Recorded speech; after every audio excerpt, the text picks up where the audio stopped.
মুহূর্তে আমি রয়েছি পদ্মপুকুর ইউনিয়নের যে গাবুরা সংলগ্ন চৌদ্দরশি ব্রিজের একেবারে সন্নিকটে যে কি নতুন বন, সেই বন প্রায় 700 বিঘা এরিয়ার যে বন, সেই বনে এই মুহূর্তে রয়েছি এবং এই বনের যে সমস্যা, সেই সমস্যা দেখানোর জন্যই মূলত এখানে সরেজমিনে এসেছি।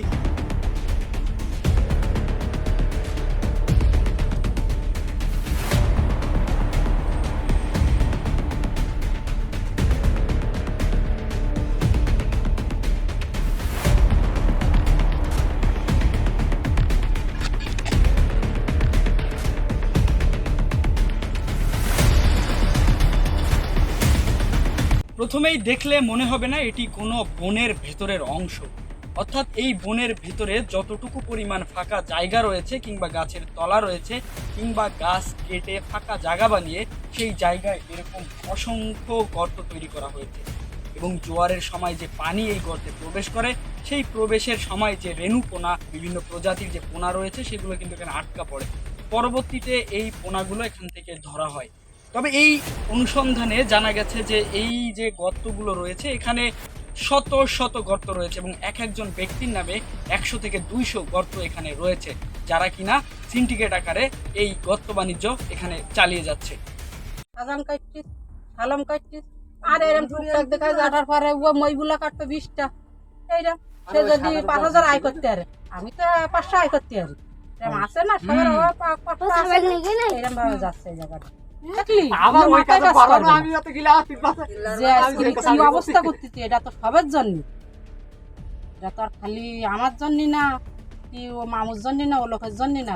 10টা পাতা পড়লি, 5টা ডাল পড়লে আমরা তো খাবো, ভিতরের লোক তো আর আসতিস না। কেওড়া গাছ সহ অন্যান্য গাছে কিন্তু ভরপুর এই বনটি এবং এই বনের মধ্যে আমরা যেমনটি তথ্য পেয়েছিলাম যে এই বনের মধ্যে কিন্তু অবাধে যে গাছ কাটা হচ্ছে, সেই টেকনিক কিভাবে গাছ কাটা হচ্ছে, একদিন রাতে এসে করাত দিয়ে যাতে নিঃশব্দে গাছটা কেটে ফেলা হয়, সেই নিঃশব্দে গাছটা কিন্তু কেটে ফেলা হচ্ছে এবং পরের দিন এসে এখান থেকে গাছ কিন্তু নিয়ে যাওয়া হচ্ছে। ঘটনা মূলত এই জিনিসটা হতে হতে এখন বহুত দূর হয়েছিল, লাগামহীন ভাবে। হ্যাঁ, এখন এই মূলত এই জিনিসটা এত দূর হতো না। এই জিনিসটা তোমার আমি কই দেবো, এত দূর হবার মূল উদ্দেশ্য হচ্ছে, মনে করেন হরিণার বাচ্চা মারার উদ্দেশ্য এত দূর হয়েছে যে গর্ত দিন দিয়ে দেখিয়েছে। মনে করেন এই যে আমি গর্তটা করছি না, এবার মূলত এতটুকু জায়গা আমার ফাঁকা আছে, আমিও মানি নিস ফাঁকা, যারা করে এটাও আমি মানি নিস, কিন্তু এইখানে যখন চর থাকবে এখানে তো একটা গাছ বসতে পারে। হ্যাঁ, গাছের তলায় তো ফল পড়ে বসতে পারে, কিন্তু যখন এটা আমি গর্ত করছি তখন এটা আর বসবে না, বসবে আসে এরা আসা পারে এখানে এই যে কাংলা ছড় জাল ধরার জন্য, এবার এরা বড় গাছ দিকে যায়, দিকে রাত্রে এসে কেটে নিয়েছি। মনে করেন আমরা যখন চৌকি দেই তখন হয়তো এখানে ওকে জানা লোকও আসে, যখন আমরা চৌকিত বসি তখন কেউ আসে না, 2-4 দিন দেখার পর কত দেখা দেয় আর গাড়ির কে কতবার দেখবো। এবার এরই মধ্যে পরে আবার পরবর্তীতে 1 সপ্তাহ 15 দিন পর বাগানে গিয়ে দেখি এখানে আবার একটা বড় গাছ নাই, 5-7 দিন আগে কেটে নিয়েছি। বনের মধ্যে এরকম গাছ কেটে কেটে এই গর্ত তৈরি করা হয়েছে, তাতে এই বনের উপর যে প্রভাব পড়ছে সেটি কিন্তু দেখার বিষয় রয়েছে। ওখানে যে বড় বড় পুকুরগুলো, এইগুলোর মধ্যে কোনো গাছ ছিল না? হ্যাঁ, গাছ ছিল, কারণ গাছ এত ছোট ছিল, এগুলো হয়েছে। যেটা বড় সেটা তার আয়তে কাটি হইতে না, ভাত খাইতে দুটো সাইড এদিক ওদিক খায়, আমাদের সম্পত্তি আছে এখানে একটা বলে যে হ্যাঁ আমরা নিজের সম্পত্তি নিজেরা নষ্ট করা, কিন্তু এরা কথাটা আমি করছি কি কত না হাঁটা, আমি সামনে সামনে কথা এগুলো বলেছি তোরা সম্পত্তির দাবিদার কারা? এই সম্পত্তির দাবিদার যে আমরা দেখাশোনা করছি, সেই সম্পত্তির দাবি ওইটা না, ওখানে যে আমাকে যারা জমি মাতা আমাকে জমি মাতাতে লোক করতেছে, এইসবগুলো মনে করে স্বাভাবিক বলে। বিশ্বস্ত তথ্য সূত্রের মতে আমরা এসেছি এই বনে এবং এই বনের মধ্যকার যে ঘানা দেখতে পাচ্ছেন, বিভিন্ন প্রজাতির গাছ কিভাবে আসলে কেটে ফেলা হয়েছে এবং কেটে কিভাবে এর ভিতরে ক্যানেল তৈরি করা হয়েছে সেই চিত্র আপনার দেখাচ্ছে। এখানকার যে যেদিকেই চোখ যাবে সেদিকেই এই ক্যানেল তৈরি করা হয়েছে এবং এই ক্যানেলগুলো প্রতিদিন জোয়ারে একবার এখানে পানিতে পরিপূর্ণ হয় এবং ভাটায় সেটি আবার নেমে যায়। এখানে এই গোল পাতা কাটতে আসার নামেও কিন্তু এইখানে চলছে অবাধে অন্য গাছ কাটার যে মহা উৎসব সেটিও কিন্তু চলছে এই বনের ভিতরে। এখন আর কোনো হিসাব যার জন্য মনে হচ্ছে সেখানে গর্ত গর্ত গর্ত তো এরা যেরকম রাস্তা ভাঙতে যায় 5-7 জন জঞ্জুরি ওরকম জঞ্জুরি এখানে মেডিকেল করলে 5 করতে আমরা 6 টাকা।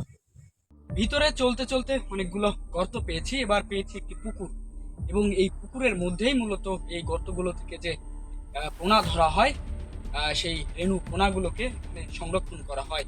এবং দেখতে পেয়েছি জাল, যে জাল দিয়ে আসলে ধরা হয় মাছ। এবং আপনাদেরকে একটু দেখাতে চাই যে এই এর মধ্যে আসলে কি রয়েছে।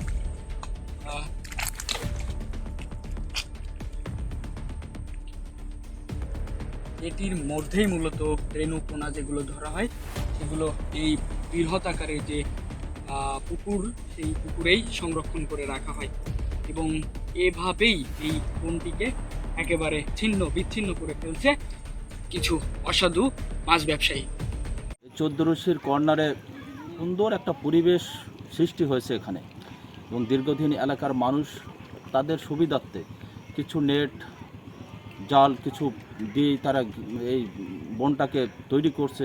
কিন্তু বর্তমান সময়ে কিছু অসাধু তারা বনের মধ্যে বিভিন্ন প্রকার খাত করে মাছ তৈরি, এবং বনের সাইডে সরকারি তথাকথিত সরকারের কাছ থেকে ডিসিআর নিয়ে, ভুয়াভাবে বলছে যে ডিসিআর নিয়ে তারা ঘের করছে। শাহজাহান এবং তার সঙ্গপঙ্গ তারা এইগুলো করছে। এখন আমরা এর প্রতিকার চাচ্ছি, যেহেতু এলাকাটা বাঁচানোর জন্য, বেড়িবাঁধ শুধু গাছ পরিবেশ বাঁচানোর জন্য, পরিবেশ সুন্দর করার জন্য, যেহেতু আমি দীর্ঘদিন যাবৎ ওই বনের সভাপতি, তো তাদেরকে বিভিন্নভাবে বলেও তারা নিবৃত্ত করা যাচ্ছে না। কারণ এলাকার কিছু প্রভাবশালী নেতার ছায়া এবং তাদের উৎকোচ বা তাদেরকে সন্তুষ্ট করে সে দীর্ঘদিন যাবৎ এগুলো করে আসছে। তা আমি তীব্র নিন্দা জানাচ্ছি, এবং সরকারের ঊর্ধ্বতন বন এবং পরিবেশ মন্ত্রণালয় থেকে শুরু করে সরকারের ঊর্ধ্বতন কর্তৃপক্ষের দৃষ্টি আকর্ষণ করছে এজন্যই যে তাদের মানে এলাকার স্বার্থে, এলাকার মানুষের জীবন জীবিকার স্বার্থে, যেহেতু আমাদের পৈতৃক ভিটা, আমাদের বাপ দাদাদের, আর এলাকায় একটা ডিগ্রি ফাজিল মাদ্রাসা আছে, হাই স্কুল আছে, প্রাইমারি আছে, সব কিছু ঐতিহ্যবাহী এলাকা, শিক্ষিত এলাকা হিসাবে, কিন্তু আমরা বিভিন্নভাবে চেষ্টা করেও তাদেরকে নিবৃত্ত করতে পারছি না। সেজন্য আমি সরকারি ঊর্ধ্বতন কর্মকর্তাদের দৃষ্টি আকর্ষণ করছি যে বনটা যাতে বাঁচে, এবং এলাকার এই বন থেকে মানুষ উপকৃত হয়, এলাকার মানুষ নদী ভাঙন জলোচ্ছ্বাস থেকে উপকৃত হয়। সেজন্য আপনারা সজাগ দৃষ্টি দেবেন, এবং প্রশাসনের হস্তক্ষেপ কামনা করছি। যথাযথ কর্তৃপক্ষের নজরে যদি এই রিপোর্ট আসে, তাহলে এই সমস্যার সমাধানে উদ্যোগী হবে কর্তৃপক্ষ। দর্শক, এডিটরসে এতক্ষণ সময় সাথে থাকার জন্য সবাইকে ধন্যবাদ।